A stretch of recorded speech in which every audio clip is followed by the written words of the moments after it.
안녕하세요. 찹쌀여우예요. 오늘은 2024년 1월 3일 오전 10시 55분 지나가고 있네요. 오늘은 아침부터 비가 추적추적 내리고 있어요. 이런 날씨 많이 춥진 않은 것 같지만 그래도 모두 감기 조심하시고요.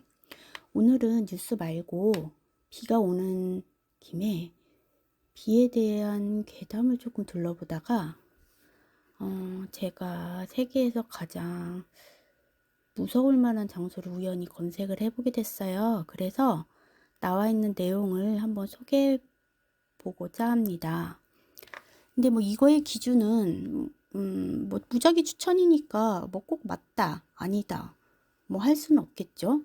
근데 저도 대부분 다 가보지 못한 곳이었기 때문에 진짜 무서운지 아닌지 모르겠어요. 근데 내용을 보니까 TV나 어디에선가 한 번쯤은 본 것 같은 그런 곳이기는 해요. 그러니까 어쨌든 뭔가 외부 미디어에 노출이 많이 된다는 거는 그만큼 사람들이 많이 가기도 하고 많이 알려져 있고 그냥 나름 유명하니까 뭐 아주 틀린 말은 아닌 것 같긴 합니다. 그래서 지금 제가 찾아본 거 내용 읽어보자면 일단은 무서운 곳 중 한 5군데를 한번 찾아봤는데 한 곳이 인형의 섬이라고 불리는 곳이래요. 이거는 멕시코나 깊숙이 숨겨진 곳에 등골이 오싹해지는 그런 장소가 있다는데 이거는 현지, 이거는 영어로 된 영어는 영어인 것 같은데 멕시코 말이라서 제가 잘 못 읽겠네요. 그러니까 일단 현지에서는 인형의 섬으로 알려져 있고 뭐 실제로 보면은 되게 악몽 같은 광경이라고 합니다. 섬은 나무와 건물에 매달려 있는 수백 개의 낡고 썩어가는 인형으로 장식되어 섬뜩한 분위기를 자아내고 전설에 따르면 섬의 관리인은 근처에서 익사한 어린 소녀를 발견하고 그녀의 영혼을 달리기 위해 인형을 수집하기 시작하면서부터 이 인형의 섬이 만들어졌다라는 내용이 있어요. 그래서 사람들이 이제 방문들을 이제 이걸 보기 위해서 많이 하는데 막 속삭임이 들린다, 뭐 인형의 눈이 움직인다는 등 막 뭔가 알 수 없는 그런 미스테리한 경험을 많이 했다고 합니다. 혹시 기회가 된다면 가보고 싶긴 한데 멕시코 참 친숙한 듯하지만 내게는 참 먼 나라네요. 그리고 또 다음 거는 파리의 카타콤베. 이건 파리에 있는 건가 봐요. 파리의 분주한 거리 아래 깊은 곳에 어둠과 절망의 미로가 놓여 있대요. 파리의 카타콤에는 600만 명이 넘는 유골이 보관되어 있고 이 광대한 지하 묘지는 18세기 후반 파리의 묘지가 과밀화되면서 만들어졌다고 하네요. 그리고 희미하게 불이 켜진 터널을 걷다 보면 불안감을 느끼지 않을 수가 없고 자신의 죽음에 대해서 생각하게 된답니다. 근데 이거는 꼭 터널 아니어도 그냥 넓은 골목길이어도 불이 어슴푸레 켜져 있고 아니면 집에서도 불 좀 조명 좀 어슴푸레하게 켜고 있으면 다 이런 생각 들지 않을까 합니다. 뭐 물론 죽음까지 생각은 안 할 수도 있겠지만요. 근데 이 무시무시한 곳은 약간 미로 같은 느낌도 있나 봐요. 그래서 웬만한 용기를 갖지 않으면 방문이 좀 어려운 곳이라고도 하네요. 근데 여기는 그냥 묘지라는 거를 알고 가는 것부터가 그냥 대단한 용기가 필요할 것 같아요. 아니 파리에 이쁘고 좋은 곳이 얼마나 많아요. 근데 과연 여기를 가볼까? 뭐 하기야 매니아들은 가볼 것 같기도 합니다. 그 다음은 포베글리아라는 섬이라는데요. 이거는 이탈리아 베니스 해안에 위치해 있대요. 한때 역병에 걸린 사람들을 위한 검역소로 사용되었던 이 섬은 저주를 받았다고 합니다. 자, 이렇게 병들이 있던 사람들을 이렇게 유배 보내거나 이제 수용했던 곳들은 우리나라에도 있었던 것 같은데 그런 곳에는 사람이 그만큼 죽기 때문에 온갖 전설, 온갖 해괴한 얘기들이 많아요. 이거는 어느 나라나 마찬가지인 것 같긴 하네요. 근데 이게 보니까 좀 악명이 높아진 게 나중에 환자들에게 끔찍한 실험이 수행되면서 이제 문제가 됐던 것 같아요.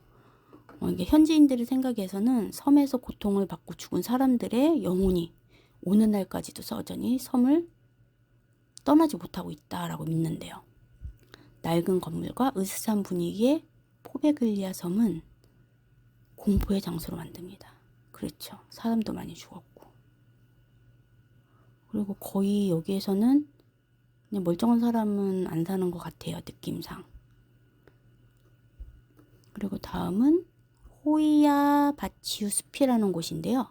이 숲은 루마니아 트란실바니아 중심부에 있는 지구상에서 가장 유명한 유령이나 출몰하는 장소 중 하나로 명성이 높은 숲이래요. 그래서 뭐 여기에서는 뭐 설명을 할 수 없는 빛, 뭐 UFO 목격, 뭐 이곳을 방문을 하게 되면 감시당하는 느낌, 이상현상을 많이 겪는다고 합니다. 그리고 또 이 숨이 또 악명이 높은 게 이 경계에 들어간 그 방문자들 있잖아요. 불가사의한 실종이 많아서 되게 악명이 높대요. 이 사람들은 도대체 어디로 실종이 된 걸까? 정말 외계인이 있는 걸까요? 근데 외계인은 솔직히 유령이나 이런 뭐 귀신 뭐 이런 거하고는 조금 별개의 개념 같아서 저는 솔직히 외계인은 무섭지 않습니다. 그리고 또 하나는 아오키가 하라숲. 이것도 또 많이 들어본 숲 같아요. 이거는 일본 후지산 기슭계에 위치한 아오키가하라 숲, 자살 숲으로 많이 알려져 있대요. 이 얘기도 좀 TV나 유튜브 같은 데서 좀 본 것 같긴 해요. 이 좋은 산에 들어가서 스스로 목숨을 끊는 사람들이 많고 자살 명소로 아주 인기가 있는 곳이라고 합니다. 근데 이거는 좀 슬프네요. 그러니까 뭔가 내가 병이 걸렸거나 강제에 의해서 이렇게 이렇게 불가항력에 의해서 죽는 게 아니라 내가 스스로 죽으러 가는 거잖아요.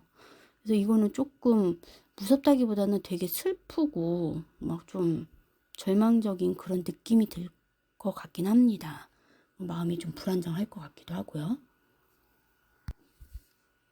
그런데도 불구하고 방문객들이 굉장히 많대요. 왜냐면 숲이 굉장히 아름답다고 합니다. 왜 하필 이런 아름다운 곳에서 죽는지, 뭐 마지막이라도 좀 좋은 곳에서 죽고 싶은 그런 인간의 마지막 욕구일까요? 근데 어쨌든 제가 이성균 씨 자살했을 때도 너무 충격받아서 말했지만 생명은 소중한 거예요. 그래서 좀 잘 지켜줬으면 좋겠고요.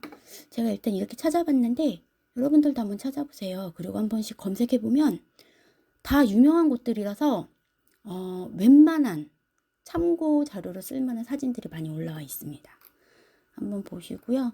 오늘 비가 오지만 좀 뜬금없이 새해 종초부터 좀 괴기스러운 얘기 한번 해봤어요. 가끔 가다가 이런 것도 한 번씩 찾아서 재밌어 보일 때마다 한 번씩 읽어보도록 할게요. 그러면 다음에 다시 또 만나요. 안녕.